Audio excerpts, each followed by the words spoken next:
নমস্কার।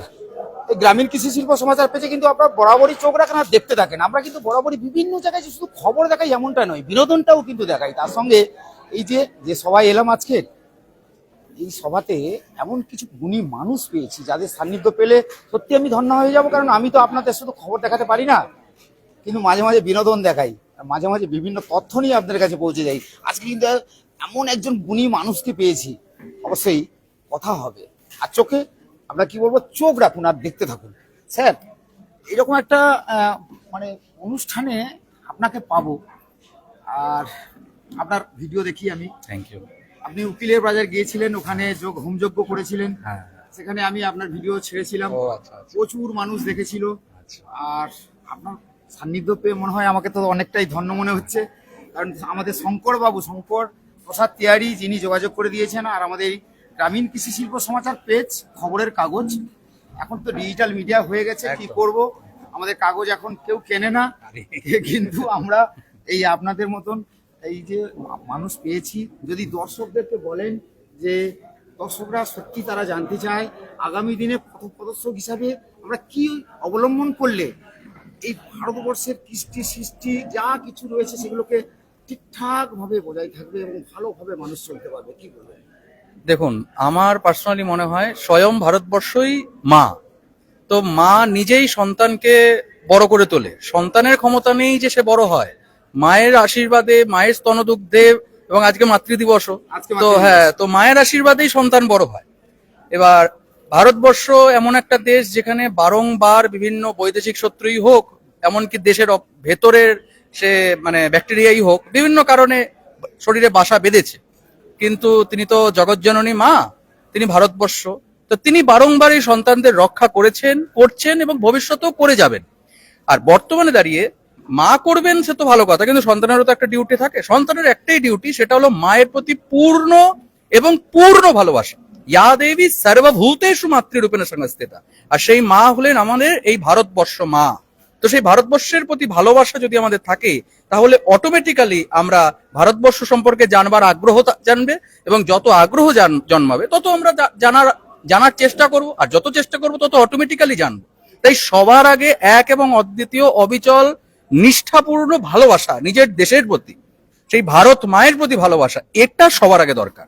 এটা যতক্ষণ পর্যন্ত সবার মধ্যে অবিচলতা না আসছে, ততক্ষণ পর্যন্ত সম্ভব নয়। আমার ভারতবর্ষ সম্পর্কে যদি কেউ বাজে কথা বলে, সে যত বড়ই হনু হোক না কেন, তার 12টা বাজিয়ে দিতে হবে। এই শক্তি যদি ভারতবর্ষের সন্তানের মধ্যে না আসে, তাহলে হবে না। এটা সবার আগে দরকার। তারপরে অটোমেটিক্যালি ভারতবর্ষ মা কৃপা করে সন্তানদের বড় করে তুলে দেবে, এ বিষয়ে কোনো সন্দেহ নেই। অসুর নিধন হবেই, অবশ্যই অসুর নিধন হচ্ছে, হবে, এবং ভবিষ্যতে অসুর চিরকালই নিধন হবে। অসুরের পক্ষে কখনোই সম্ভব নয়। যত ধর্ম তত জয়। যেখানে ধর্ম সেখানেই জয়। অধর্মের জয় কিঞ্চিত সময়ের জন্য মনে হতে পারে যে কিঞ্চিত সময়ের জন্য জয় হচ্ছে। ওই ছোট শিশুও মনে করে যে ওই বাচ্চাটা তো বাইরে খেলে বেড়াচ্ছে, ওর বাবা মা তো ওকে মারে না, ওর বাবা মাই বেশি ভালো, আমার বাবা মা ভালো না। কিন্তু যখন লাস্টে পরীক্ষার সময় ও পাশ করে আর ফেল করে, তখন বুঝতে পারে মা বাবা কেন মারছিল। তাই যত ধর্ম তত জয়। যেখানে ধর্ম সেখানেই জয়। অধর্মের জয় কিঞ্চিত বলে মনে হতে পারে, কিন্তু অধর্মের জয় কোনো দিন হয়নি, হচ্ছে না, ভবিষ্যতে হবে না। এটা অসম্ভব বিষয়। সে মহাভারতের দুর্যোধন কাল থেকে ভারতবর্ষের বর্তমান বা ভবিষ্যৎ প্রজন্ম, এ কখনো সম্ভব না। অধর্মের জয় হয়। স্যার, সব থেকে বড় প্রশ্ন হচ্ছে ভৌগোলিক মানচিত্রে যদি আমরা দেখি পৃথিবীর ইতিহাসে যা যা ঘটনা ঘটেছে সেগুলো সব ইতিহাস, কিন্তু আজকের দিনে আগামী প্রজন্ম যারা আগামী পথপ্রদর্শক, কিন্তু আমাদের সব থেকে বড় প্রশ্ন হচ্ছে যে যেখানে আমরা এই জীব জগতে আমরাই হচ্ছে শ্রেষ্ঠ জীব, আমরা এত ভুল করব কেন? না, এই কথাটা নিয়ে আমার একটু আপত্তি আছে। মানুষ শ্রেষ্ঠ জীব বলে আমার পার্সোনালি মনে হয় না। ঠিক আছে, কোনো অবস্থাতেই নয়। মানুষই পৃথিবী 12টা বাজাচ্ছে, অন্য কোনো প্রাণীর 12টা বাজায় না। তো মানুষকে শ্রেষ্ঠ জীব বলতে আমার যথেষ্ট আপত্তি রয়েছে। হ্যাঁ, মানুষ একটা জীব, এবং মানে শ্রেষ্ঠত্ব বলা মাত্রই মানুষের অশ্রেষ্ঠত্ব প্রমাণিত হয়। মানুষ একটা জীব, সামান্য কীটপতঙ্গ যেমন একটা জীব, মানুষও তেমন একটা জীব। এই জন্য বাঁচার অধিকার রয়েছে। রাইট, এই জন্যই আমাদের বেদাদি শাস্ত্র বারংবার বলছে সর্বে ভবন্তু সুখিনা। সর্বে ভবন্তু মানে একটা মশাও, ইনক্লুডিং মশা। একদম, মশাটা মরে যাক আমি বেঁচে থাকি, এই ভাবনা বেদাতি শাস্ত্র বলছে না। বা অন্য রিলিজিয়ন্স এর মানুষ কালকে মরে যাক, শুধু ইন্দ্র থাক, এরকম আমাদের বেদাতি শাস্ত্র বলে না। সর্বে ভবন্ত সুখিনা সর্বে সন্তু নিরাময়া, এই সবার ভালো চাওয়া, সবাই সুখে চাওয়া। মানুষ হলো এমন একটা জীব যেটা অন্যান্য প্রাণীকুলের 12টা বাজানোর জন্য ভারতবর্ষ পৃথিবীতে আছে, এর বেশি কিছু না।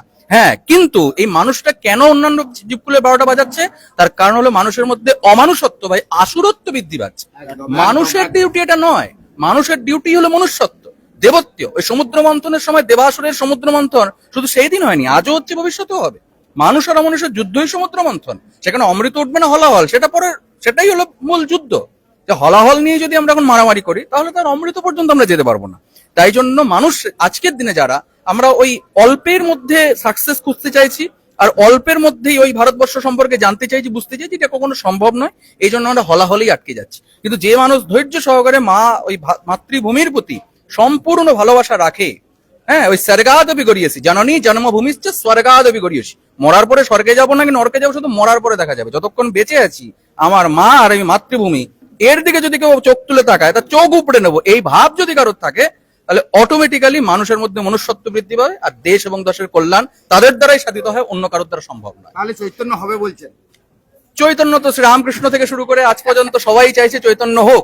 চৈতন্য সবার মধ্যেই রয়েছে, চেতনা সবার মধ্যেই রয়েছে, কিন্তু এই বলে না যে আয়নার মধ্যে যখন ময়লা পড়ে তখন মুখ দেখা যায় না, এটা আয়নাটার দোষ নয়। আমার আপনার সবার চৈতন্য রয়েছে, সবার চৈতন্য আছে, কিন্তু তার মধ্যে একটা মায়ার ময়লা পড়ে গেছে সেই দর্পণের মধ্যে। মানে চেতনা আর হচ্ছে না, হচ্ছে না, না দর্পণে মুখটা দেখা যাচ্ছে না, শুধু ময়লাটা মোছার অপেক্ষা। চেতনা তো সবার মধ্যে, ভগবান সর্বভূতে অবস্থান করছে, আমার আপার সবার মধ্যে রয়েছে। হ্যাঁ, অহম আত্মা গুড়াকেশ সর্বভূতাশয় স্থিত, শ্রীমদ ভগবত গীতা ভগবান স্পষ্ট বলেছে, সবার মধ্যে আত্মারূপে তিনি বিরাজমান। শুধু সেই আত্মার উপর একটা কালিমা মায়া লেপন হয়ে গেছে, ওইটুকু তুলে দেওয়ার অপেক্ষা। হলাহল যখনই ভগবান শিব শঙ্কর নিজের মধ্যে জাগ্রত হবে, তিনি যেই মাত্র হলাহলকে ধারণ করবেন, অমৃত রোকে কার ক্ষমতা? শুধু আমি করে যাব। আমিত্ব থেকেই তো উঠতে হবে, ওটাই তো যুদ্ধ। আমিত্বই তো অসুর আর পরত্বই তো দেবতা।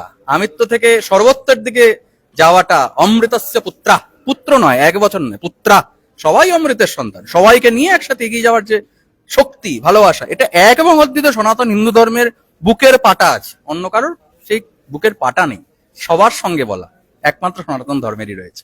তাহলে হর হর মহাদেব বলে নেবো। নমঃ পার্বতী মাতায়ে হর হর মহাদেব, জয় শিব শম্ভু। জয় শিব শম্ভু। অর্থাৎ এতক্ষণ কেন কথা বললাম জানেন? যার মধ্যে পাণ্ডিত্য থাকে আমাদের কিছু বলতে হয় না, আর আমরা কিন্তু বরাবরই একদম সঠিক জায়গায় গিয়ে পৌঁছে যাই। আর সঠিক ব্যক্তিকে হয়তো আমরা নির্ধারণ করতে পারি না, তবে এটা ঠিক আমরা কিন্তু সেই জায়গায় পৌঁছে, আজকের ভারত সভা হলে কিন্তু পৌঁছে এমন বিশেষ পাণ্ডিত্যদের পেয়েছি, এমন গুণী ব্যক্তিদের পেয়েছি, এমন গুণী জনদের পেয়েছি, যাদেরকে আমরা হয়তো সবকিছু তুলে ধরতে পারবো না, কিন্তু আজকে বেশ কিছু আমরা তুলে ধরলাম।